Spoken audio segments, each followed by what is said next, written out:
How do you measure greatness within the WWE? What do you look at that makes you say, wow, that's the greatest of all time? For me, I look at what they were able to produce for the business. Hulk Hogan, Hulkamania, what it produced for the business of, wrestling and sports entertainment. And honestly, without it, we're not where we are today.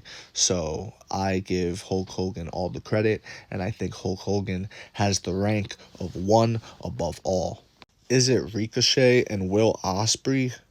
Is that what you guys measure as greatness? Is it the in-ring ability and the flips and oh my god, what technical prowess from these wrestlers? These guys combined have not sold the amount of merchandise as Hulk Hogan just in 1 year in his career has sold. Never mind Hulk Hogan's whole career, right? Because then you pretty much fit every wrestler ever inside of one group, and they've never sold it combined. There's like a few that you could maybe compare or group up, like, oh, if I add Ric Flair and Undertaker and I add,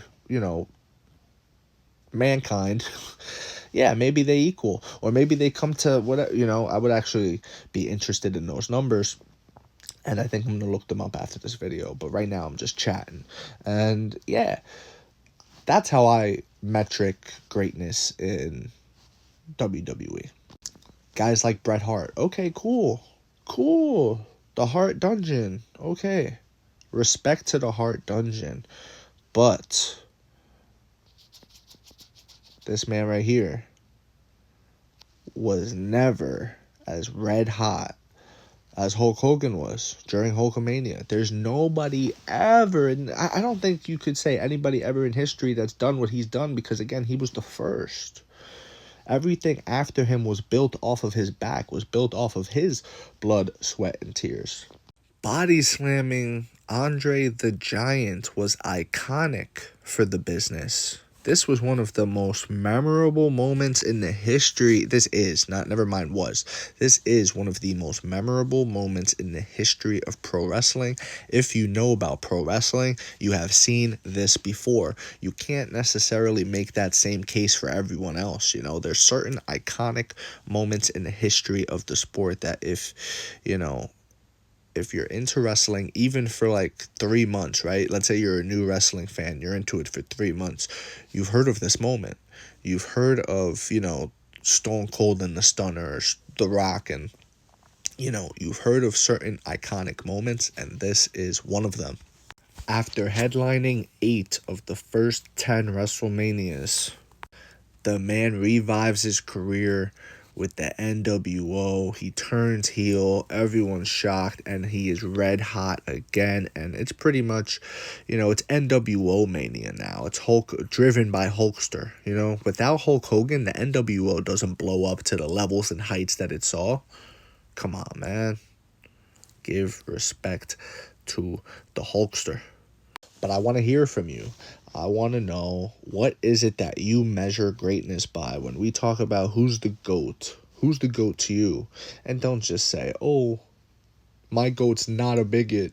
Don't say stupid stuff like that, okay? Because we could throw stones for a lot of people and a lot of different things, and nobody's perfect, and you know what I'm saying? I'm sure The Rock got some skeletons in his closet. I'm sure Stone Cold does too, and Undertaker, Undertaker was also supporting Trump. Let's not get it twisted now,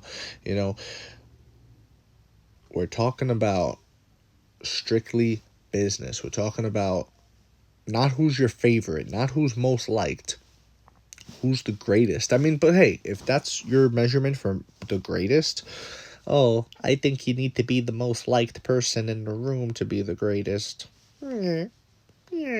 Like, that's how I hear you. That's how I view you. That impression I just did is how I view people that think like that. I think you have to separate it. I think greatness requires certain standards, and to hit those standards, you got to be a certain way, and, you have to have certain boundaries, and people, a lot of times when they see these boundaries, they will accuse you of being rude or accuse you of being, standoffish or whatever the case may be, but, you gotta respect the greatness. You gotta respect what he does for the needs of the business. You gotta respect these things. And Hulk Hogan carried the business on his back. 8 of the first 10 WrestleManias was headlined by him. He is the driving force for the success for 10 years, guys. And then he came back and did it again with NWO. You have to understand that that's never been done before, and it hasn't been done since. It has not been done since. And you have to give a salute to that. You have to respect that. That's what I think. But I want to know what you think. Let me know what you think in the comment section below, whether you agree, disagree. It does not matter. Just join the discussion, follow for more, and leave a like if you enjoyed the time spent. Thank you. You are all appreciated.